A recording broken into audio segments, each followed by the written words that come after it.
Hello दोस्तों, स्वागत है आपका अपने YouTube channel Rohit Goswami law classes में। और आज मैं आपको LLB first sem paper fourth, code है हमारा 1004, जिसको हम IPC भी बोल देते हैं, जिसे हम 1004 बोलते हैं। ठीक है ना, 1004 ये है हमारा कोड। ठीक है, अब से पहले मैं आपके यूट्यूब चैनल पर रोहित गोस्वामी लॉ क्लासेस पर अब से पहले IPC की बहुत सारी क्लासेस डाल चुका हूँ। उम्मीद है आपने वो देखी होंगी। अब से पहले मैंने पार्ट 1 सेक्शन का पार्ट 1 और पार्ट 2 घेरा था। उसमें मैंने सभी सेक्शंस को थोड़ा एक्सप्लेन करा था, उसको एक्सप्लेन करके सभी को समझाया था। ठीक है ना, उनके आधार पर ही सारे क्वेश्चन आपके ऊपर डिपेंड करते हैं ना, उन्हीं सेक्शनों के ऊपर डिपेंड करते हैं। ठीक है, जिन भाइयों ने जिन बहनों ने वह सेक्शन अच्छे से रीड करे होंगे, अच्छे से सीक्वेंस में उन्हें याद करा होगा, तो वो मेरी बात को अच्छे से जल्दी समझ जाएंगे। उन्होंने जो वीडियो को 1 से 2 बार अगर देखा होगा, वह सभी बात को अच्छे से समझ जाएंगे। और एक बात, जिन भाइयों ने पार्ट 1 और पार्ट 2 नहीं देखा है, पार्ट 1 और पार्ट 2 नहीं देखा है, उनके लिए एक बात बता रहा हूँ कि जितने भी मैं लॉन्ग क्वेश्चन आपको कराने वाला हूँ, लॉन्ग शॉर्ट वेरी शॉर्ट, जो भी मैं आपको कराने वाला हूँ, आपका 100 में से 40% समझ में आएगा। जिन्होंने पार्ट 1 और पार्ट 2 देख लिया है IPC का, उनके ये बिल्कुल सटीक दिमाग में आ जाएगा, क्योंकि उनको यह अनुभव पहले हो चुका है कि इसमें सेक्शन कौन सा है और इसमें किसके बारे में बात की गई है। ये सारी चीज़ें मैं उसमें आपको बता चुका हूँ। ठीक है, अब आज का जो हमारा टॉपिक है वो है द्विविवाह या जार क्रम। देखो, अब से पहले मैं उस जो पार्ट 1 और पार्ट 2 की जो वीडियो डाली हैं उनमें मैं बता चुका हूँ। दूसरी बात, अब एक बार और थोड़ा सा मैं समझा देता हूँ। द्विविवाह वह विवाह होता है जब कोई औरत या कोई आदमी अपनी औरत, मतलब कोई औरत हो या कोई आदमी हो, उनका साथी जीवित है, मतलब कोई औरत है तो उसका पति जो है जीवित है, अगर पति है तो उसकी औरत जीवित है। ठीक है, उसके बावजूद भी ये जो है शादी करते हैं, पति जीवित है, औरत दूसरी शादी करती है, पति की औरत जीवित है, पति दूसरी शादी करता है, तो इसमें कहा जाता है कि वह द्विविवाह का अपराधी है। ठीक है ना, द्विविवाह करता है। जार क्रम क्या है? जार क्रम और बलात्कार मतलब कृत्य, मतलब कार्य तो एक जैसे हैं, मतलब जार क्रम में और बलात्कार में कार्य तो एक हैं, लेकिन इनको कार्य करने का लूप अलग अलग है।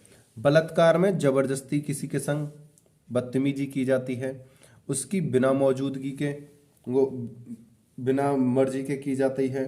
ठीक है, जार क्रम में क्या है?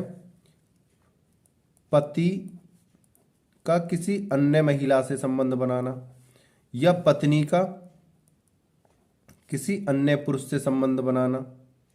ठीक है, ये होता है जार क्रम, और उन दोनों की क्या हो? सहमति हो। ठीक है, ये आता है जार क्रम के अंदर। है तो ये भी गलत काम, ये इसमें जबरदस्ती की जाती है, बिना इच्छा के की जाती है। ठीक है, बदतमीजी, इसमें क्या है जो हम बदतमीजी कर रहे हैं, इसमें पति है वो किसी दूसरे की पत्नी से लगा हो, मतलब गलत संबंध बनाता है, और पत्नी है वो किसी दूसरे के पति से क्या गलत संबंध बनाती है, तो ये क्या कहलाता है? जार क्रम। अब इनको आप जब मैं समझाऊं पढ़ाऊंगा तो अब आपकी ये चीजें बात में अच्छे तरीके से समझ में आ जाएंगी। ठीक है, एक्सप्लेन करने का मतलब ये होता है कि जो हम आगे पढ़ाने जा रहे हैं उसको अपनी भाषा में या समझ के लिए एक्सप्लेन करना पड़ता है। जब हम किसी चीज़ को एक्सप्लेन कर देते हैं तो वो कहानी के तौर पर हम उसे समझने लगते हैं। ठीक है ना, जब तक आपको जार क्रम का ही पता ना हो, द्विविवाह का पता ना हो और ये 10 जगह द्विविवाह लिखा आ जाए, 10 जगह जार क्रम आ जाए, तो वहाँ आपको ये रटना पड़ेगा। अब आपको पता पड़ गई द्विविवाह यानी दो विवाह, जार क्रम यानी आपस में गलत संबंध, ठीक है ना। तो एक्सप्लेन करने का ये है, जब आप ये किताब पढ़ोगे तो किताब आपको ये चीज़ें एक्सप्लेन नहीं करेगी, अगर एक्सप्लेन कर भी देगी तो आपकी समझ में इतना नहीं आता है, तो इसलिए मैं एक्सप्लेन कर करके आपको समझाता हूँ, ठीक है ना। और कुछ भाइयों ने, कुछ बहनों ने कमेंट करके मुझे बताया है कि वीडियो अच्छी लग रही है उन्हें, उनके लिए दिल से धन्यवाद और बेस्ट ऑफ लक, आपके पेपर अच्छे जाएं, ऐसे ही निरंतर पढ़ते रहो, लव यू डियर, ठीक है ना। आगे चलते हैं। अब हम सबसे पहले देखेंगे द्विविवाह। क्या देखेंगे? द्विविवाह। इसे थोड़ा करीब कर लेते हैं, ये हो गया पास, ठीक है। कुछ भाइयों की शिकायत है कि सर क्वालिटी अच्छी नहीं आती है, तो क्वालिटी अच्छी आने के लिए एक हम उपाय बताते हैं आपको। कुछ भाई बोल रहे हैं कि सर फ़ोन की क्वालिटी अच्छी नहीं आ रही है, फ़ोन को अच्छे से मतलब वो दिखाओ, मतलब जो अक्षर सही से दिखें। तो उनको मैं एक बात कहना चाहता हूँ, मेरे यहाँ से कोई कमी नहीं है, 5G फ़ोन है, फुल HD में बना के डाल रहा हूँ भैया, है ना। अच्छी लाइट की व्यवस्था कर रखी है। आपको क्या करना है, अपने फ़ोन पे जाना है, जब ऐसे वीडियो चल रही होगी हमारी तो आपको क्या करना है, ऐसे ये जो सेटिंग का बटन है इस पर क्लिक करना है, ठीक है। ये आ जाता है ऐसे क्लिक, सेटिंग पे जब आप क्लिक करोगे तो आपके ऐसे ऑप्शन खुल जाएंगे, ठीक है। ये ऐसे कर देते हैं फ़ोन को। जब आप सेटिंग पे क्लिक करोगे, इसकी ब्राइटनेस बढ़ाएं थोड़ी सी,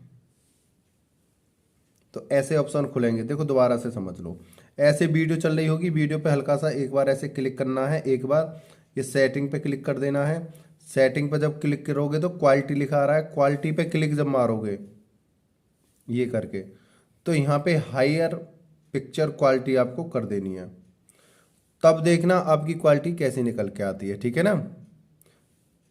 तब कहना कि भैया आपकी वीडियो की क्वालिटी कैसी आ रही है निकल के, ठीक है। समझ गए हो कैसे करना है? एक बार ऐसे टच मारना है, सेटिंग पे जाना है, क्वालिटी लिख रही है, क्वालिटी पे क्लिक करना है, और जो हायर क्वालिटी है हायर क्वालिटी पे क्लिक कर देना। आप सबका ऑटो पे लग रहा होगा, ठीक है ना।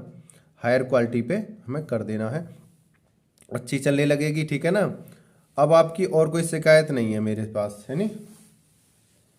देखो भाई, मेरा मकसद सिर्फ इतना है कि आप मेरे चैनल द्वारा ज़्यादा से ज़्यादा अंक प्राप्त करके लाओ, बस मैं गॉड से इतनी प्रे करता हूँ। हर तरह की मदद करने के लिए तैयार हूँ, हर बात बताने के लिए तैयार हूँ, बशर्ते आप अच्छे नंबर लेके आओ, है ना। चलते हैं जार क्रम वो द्विविवाह। द्विविवाह ये रहा, ठीक है। द्विविवाह सेक्शन 494 के अनुसार जो व्यक्ति पति या पत्नी के जीवित रहते हुए, अगर पति है तो पत्नी के जीवित रहते हुए, पत्नी है तो पति के जीवित रहते हुए, ठीक है ना।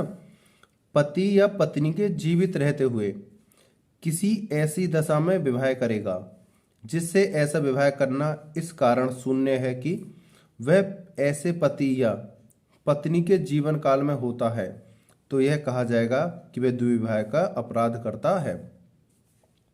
इस अपराध के लिए वह 7 वर्ष के कारावास और जुर्माने से दंडित किया जा सकता है।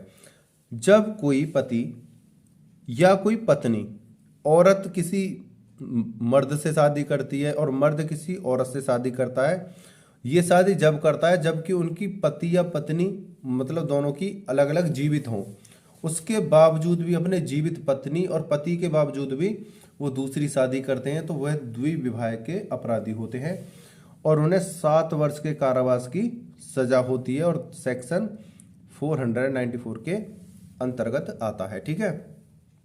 ये था द्विविवाह। अब पढ़ेंगे हम जार क्रम, ठीक है। जार क्रम कहाँ, ये रहा हमारा जार क्रम, ठीक है। जार क्रम सेक्शन 497 के अनुसार जो व्यक्ति किसी ऐसे व्यक्ति के साथ जो किसी अन्य पुरुष की पत्नी है, मतलब कोई आदमी है जब कोई व्यक्ति किसी अन्य पुरुष की पत्नी, मतलब वह कोई आदमी है, वो किसी दूसरे की पत्नी के साथ, और जिसका किसी अन्य पुरुष की स्त्री होना वह जानता है। ठीक है, मतलब एक तो यह पता हो कि वह किसी और की पत्नी है, ठीक है, उस यह विश्वास करने का कारण रखता है। मतलब एक तो उसकी पत्नी है, उसके बाद वो किसी दूसरे की पत्नी से, और यह जानता है कि यह किसी और की पत्नी है, मतलब जिसकी पत्नी है उसके बारे में भी जानता है। यह विश्वास रखने का कारण रखता है उस पुरुष की अनुमति या चुप्पी के बिना।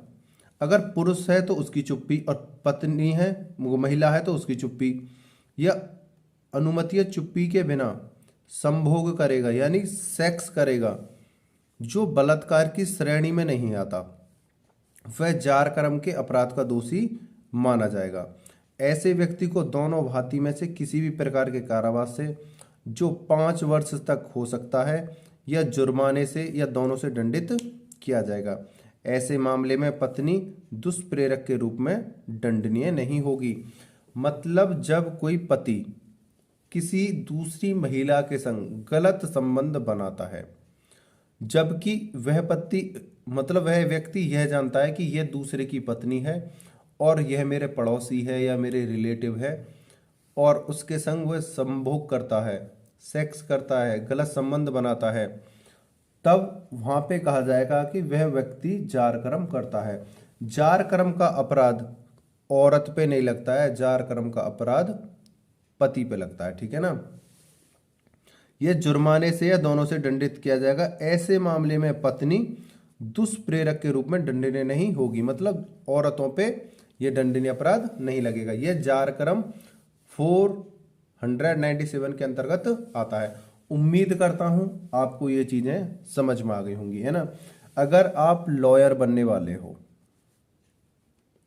लॉयर बनने की सोच रहे हो, जज बनने की सोच रहे हो, मजिस्ट्रेट बनने की सोच रहे हो, तो भैया अपनी से को अलग रख देना, शर्मीलेपन को, ठीक है, शर्मीलापन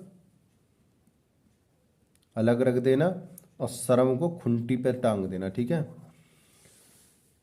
ये बात ध्यान रख लेना, आपको शर्माना नहीं है, आपको ऐसी चीजें आगे जाके फेस करनी पड़ेंगी। अभी से शर्माओगे, वीक पॉइंट हो जाएगा आपका, आप आगे जाके कोई भी आपके केस को दबा देगा, ठीक है ना। ध्यान रख लेना इस बात को। द्विविवाह समझा दिया, जार कर्म समझा दिया। अब इनका देख लेते हैं अंतर, ठीक है। इससे पहले मैं कुछ और सेक्शन जो थे, जो पार्ट 1 और पार्ट 2 में इससे रिलेटेड जो वीडियो थी वो मैं ऑलरेडी करा चुका हूं।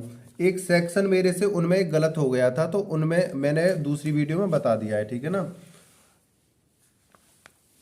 अब देखते हैं हम द्विविवाह और जार कर्म में अंतर, ठीक है।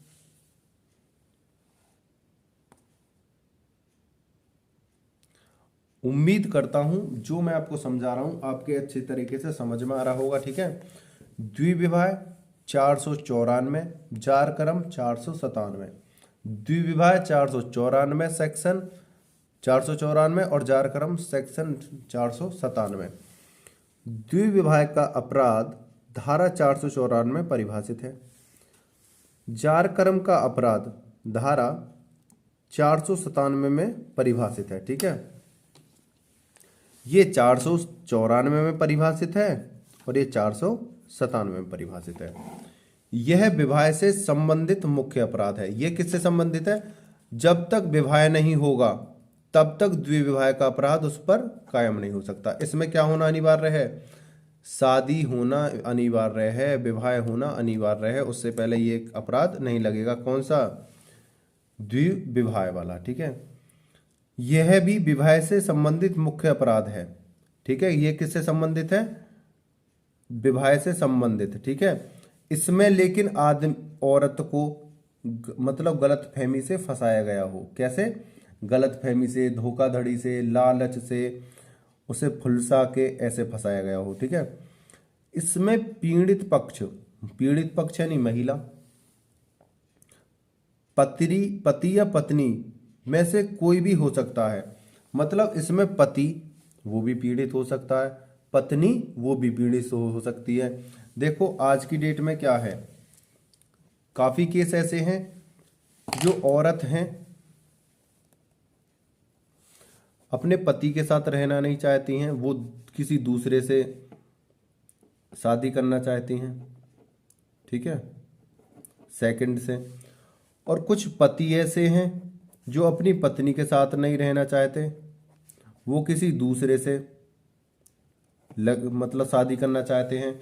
तो इसको कहते हैं द्विविवाह। अपने पति के होते हुए औरत किसी दूसरे से शादी करती है तो ये द्विविवाह कहलाता है। पति अपनी पत्नी के होते हुए दूसरी से शादी करता है तो द्विजार क्रम कहलाता है, ठीक है।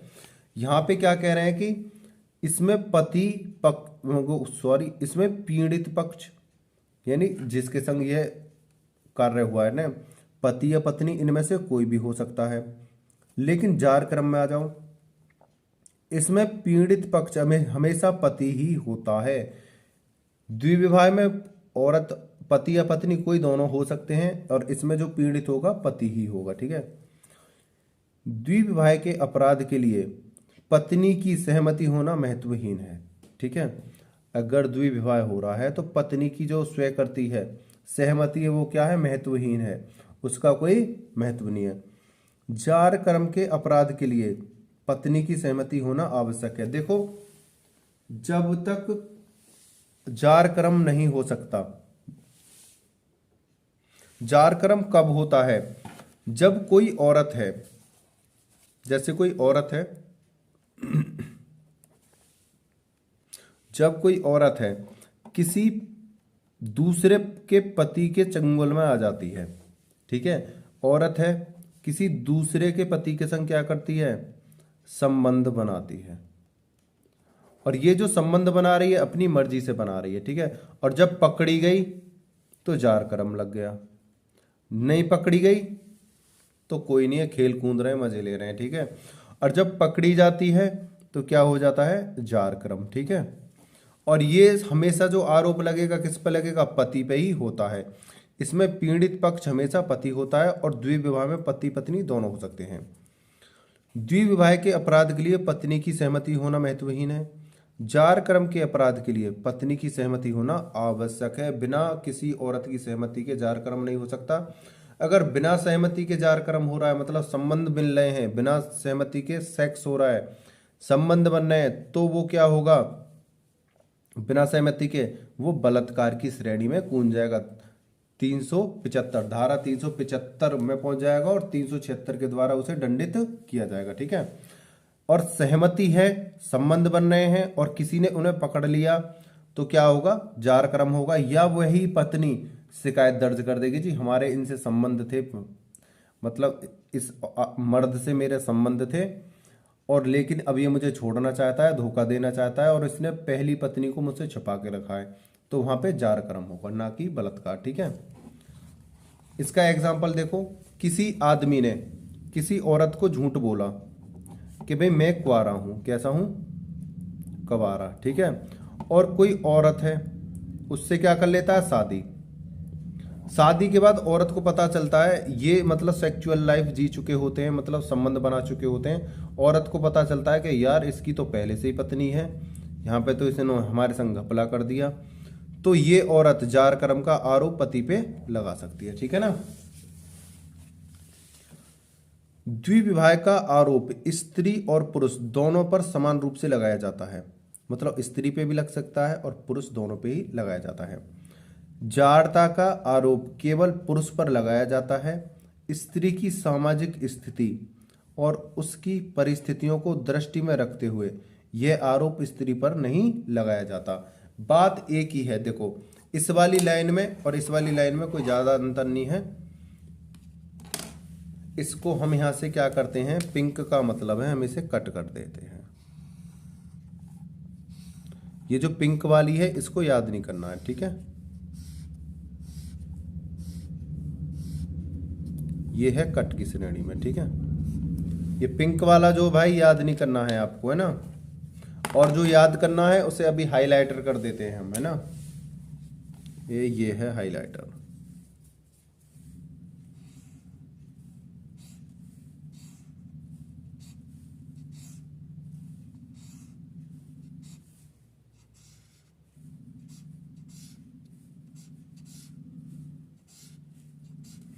ये हमें याद करना है, ठीक है।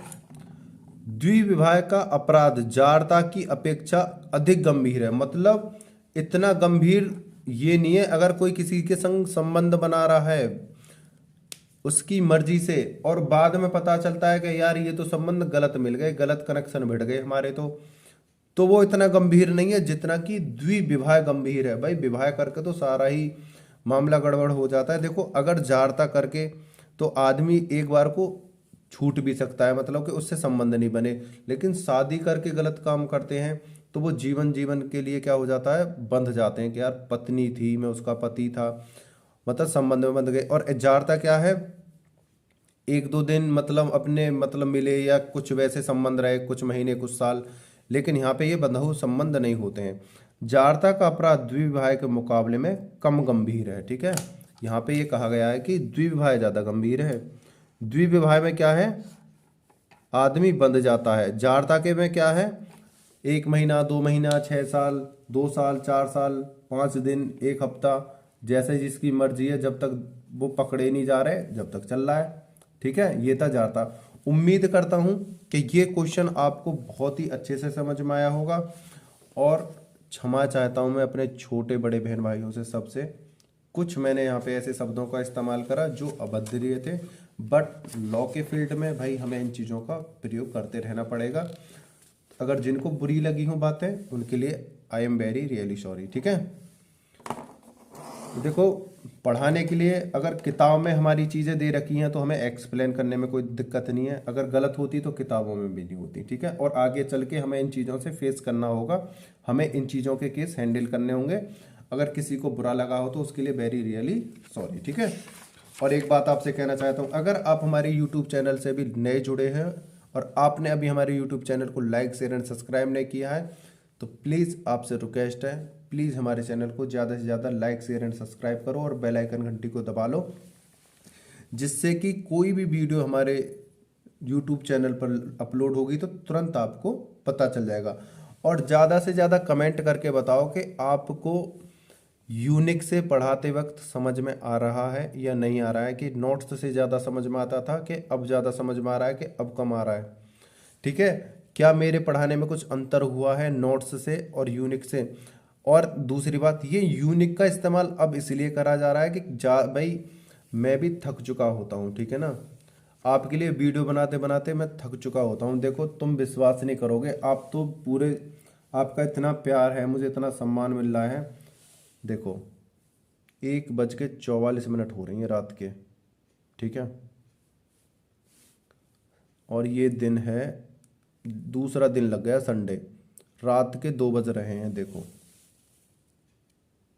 और आपके लिए मैं वीडियो बनाता हूँ, आपका प्यार है, आप इतनी अच्छी अच्छी कमेंट करते हो, इतना मुझे प्यार और सम्मान दे रहे हो, उसकी वजह से मैं रात दिन कुछ नहीं देख रहा हूँ, बस ये देख रहा हूँ कि मेरे जो छोटे बड़े बहन भाई हैं जिन्होंने मुझ पे विश्वास जगाया है, करा है, मेरे अंदर विश्वास बढ़ाया है कि मैं आपके लिए कुछ ज़्यादा अच्छा कर रहा हूँ, तो मेरा भी फ़र्ज़ बनता है, चाहे मेरी रातें कैसी भी चली जाएं, मैं जगूंगा, लेकिन अपने छोटे बड़े बहन भाइयों के लिए अच्छी सी प्रिपरेशन कराऊंगा। जिस दौर से मैं गुजरा हूँ आपको गुजरने नहीं दूंगा, आपके अच्छे नंबर दिला के रहूँगा, ठीक है ना। आप बेझिझक बेडर के साथ ज़्यादा से ज़्यादा मेहनत करो, और इनको देखो, आप बस इतना करो, वीडियो को जब देखो इसे लिख लिख के देखा करो, लिख लिख के, ठीक है ना। आपको बहुत जल्दी, ऐसे नहीं है कि आपने पूरा का पूरा ये चिट्ठा उतारने लगे, मतलब हेडिंगों को, इम्पोर्टेंट पॉइंटों को, जैसे द्विविवाह धारा 494, जार क्रम 497, अच्छा इसमें ये चीज़ है, अच्छा इसमें ये है, इसमें ये है, इसमें ये, ऐसे ऐसे है ना। तो ऐसे ऐसे करके आप इन्हें प्रिपेयर करो, ठीक है ना। उम्मीद करता हूँ जो मैं आपको नॉलेज दे रहा हूँ आपकी समझ में आई होगी, और वीडियो को अंत तक देखने के लिए धन्यवाद। टेक केयर, आप मन से मेहनत करते रहो, मैं आपके साथ हूँ, आपको अच्छे नंबर दिलाने की जिम्मेदारी मेरी है, ठीक है ना। बस आप मन से पढ़ते रहो, ठीक है ना। टेक केयर, बाय बाय, जय हिंद, जय भारत।